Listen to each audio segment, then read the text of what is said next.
आज शिव चर्चा में हम एक शिव की कहानी पढ़ेंगे, जिसमें शिव और वृकासुर राक्षस की कहानी देखेंगे लोग। तो चलिए स्टार्ट किया जाए। एक बार महर्षि नारद धरती पर घूम रहे थे। रास्ते में उन्हें वृकासुर नामक राक्षस मिला। नारद मुनि को देखते ही उसने कहा कि मैं आपसे कुछ सलाह लेना चाहता हूँ। आप मुझे बताइए कि ब्रह्मा, विष्णु और महेश में कौन देवता जल्दी प्रसन्न हो जाते हैं। इतना सुनने के बाद महर्षि नारद ने बहुत सोचने के बाद कहा कि वैसे तो तुम तीनों महादेव में से किसी की भी तपस्या कर सकते हो, लेकिन ब्रह्मा विष्णु जल्दी प्रसन्न नहीं होते हैं। उनके लिए बहुत कठिन तपस्या करना पड़ता है।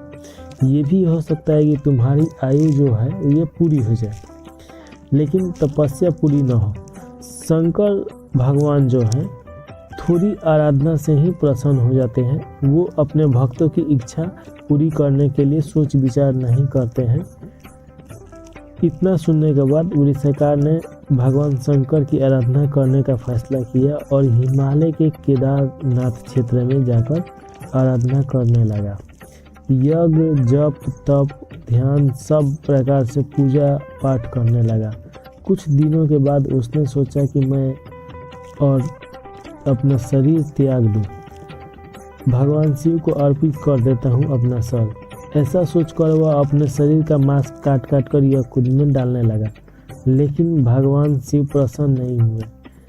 परेशान होकर एक दिन उसने अपना शीश काटकर भगवान शिव को अर्पित करने का फैसला किया।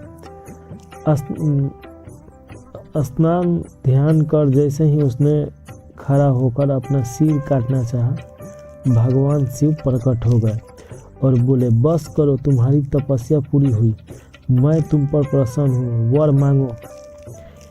इतना सुनने के बाद वृकासुर हाथ जोड़कर भगवान शिव से बोला, आप मुझे वर दीजिए, मैं जिस प्राणी के सर पर हाथ रखूं वह तुरंत मृत्यु को प्राप्त हो जाए।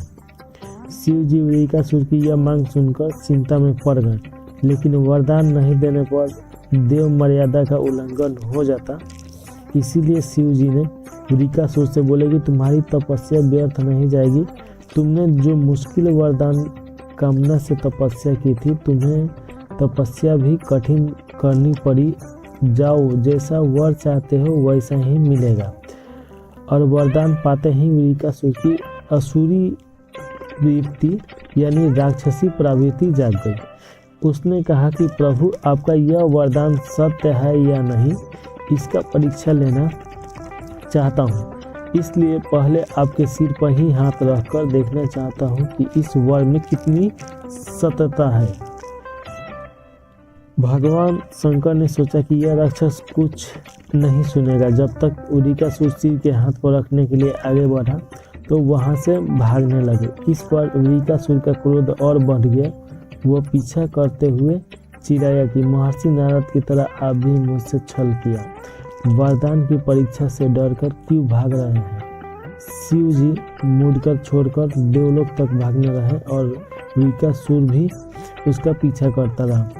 अंत में शंकर भगवान विष्णु लोक पहुंच गए और विष्णु जी को अपनी परेशानी बताई। विष्णु जी ने हंसकर कहा कि कुछ भी हो, आपके वरदान की सत्यता तो सिद्ध करनी ही होगी। भगवान विष्णु ने योग माया से एक वृद्ध तेजस्वी ब्रह्मचारी का स्वरूप बनाया और वृकासुर की ओर चल पड़े। भगवान विष्णु को जब वृकासुर आता हुआ दिखाई दिया तो उसने आगे बढ़कर उसे प्रणाम किया। उन्होंने वृकासुर से कहा कि असुरराज, कहाँ भागे जा रहे हैं? लगता है कि आप बहुत थक गए हैं, शरीर को थोड़ा आराम दीजिए। आप सब प्रकार से समर्थ हैं, फिर भी योग कोई काम हो तो बताइए। अक्सर लोग अपने मित्रों और सहयोगियों से ही अपना काम पूरा कराते हैं। एक तेजस्वी ब्रह्मचारी की बात सुनकर वृकासुर ने शिव के वरदान और उसकी परीक्षा की बात बताई। इस पर ब्रह्मचारी हंसकर कहा कि तुम किसके वरदान की परीक्षा लेना चाहते हो?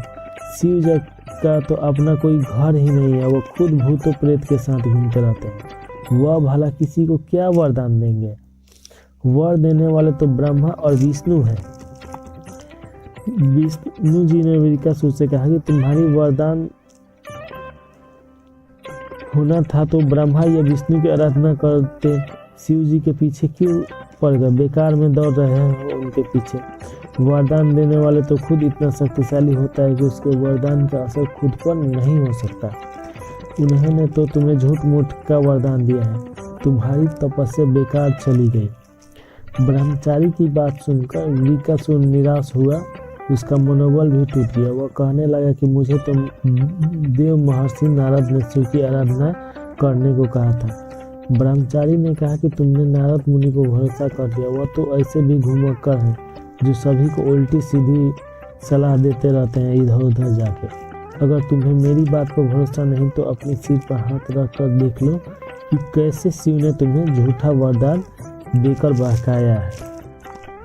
वृकासुर का मनोबल पहले से ही टूट चुका था। उसने ब्रह्मचारी की बात पर भरोसा किया और शिव जी ने भी उसके साथ छल वरदान दिया था, इसका विवेक नष्ट हो गया था। उसने ऐसा सोचा। उसने वरदान की सत्ता परीक्षा के लिए अपना हाथ अपने ही सिर पे रखा। सिर पर हाथ रखते ही भयंकर अग्निपुंज प्रकट हुआ और वृकासुर उसमें भस्म हो गया।